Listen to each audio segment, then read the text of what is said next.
Well, a very good afternoon to you on this 19th day of national lockdown in South Africa.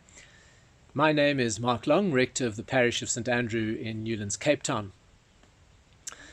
Our Eucharist readings this week and going forward are reflective of this journey of Eastertide that follows on from the resurrection, in which Scripture invites us to encounter the risen Christ in the experience of the early disciples and what we call the early church. In Acts chapter 2 today, Peter says to Israel, "The one whom you've crucified, God has chosen to make both Lord and Messiah." For us, we tend to use the more Greek term of Christ than the more Hebrew reflective term of Messiah. But what's important here is Peter reflecting that God is doing something new in their time, and that a response is required to that. Part of what I think the Spirit does when God is doing new things is that we are challenged to think in new ways, to act in new ways, to reflect in new ways, to embrace some of the new things that God is doing in our time.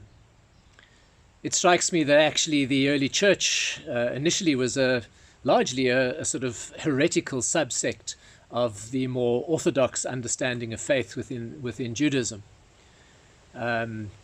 We today hold that heresy as orthodoxy, and it's something that leads and defines us.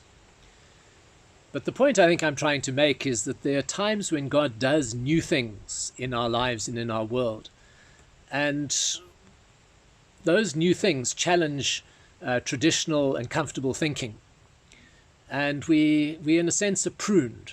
And I'm sitting behind me with some of the work I did yesterday in the garden. I needed to prune quite a lot of the bushes and plants. And you'll notice behind me that some of those sticks are quite dead. And in fact, the gardener probably should have removed them some time ago. But a lot of it is still green. A lot of nice, beautiful growth. But it needed to be pruned. It needed to be put aside, because as wonderful and as green as it is, it was in some instances overcrowding other flowers and plants and stopping them receiving something of the sunlight. Other points they had just taken over in spaces where actually I didn't want them to be taking over. They needed to be pruned. And the reality is that this Eastertide period is one in which we are offered the opportunity to allow God to come in and do the work that God needs to do, that we can be part of the new things that God is doing in our day. Having said that, of course, what God does and what God has always done is always quite reflective. I've always been quite intrigued by the Gospels, because in many ways they're just a restatement of many of the stories of the Old Testament. As the early church really struggled, the early Christians, many of whom were Jewish, really tried to see what God was doing in their time in Jesus in light of what God had always done in terms of their history. Someone like theologian James Allison is hugely helpful in understanding that particular insight into the Gospels.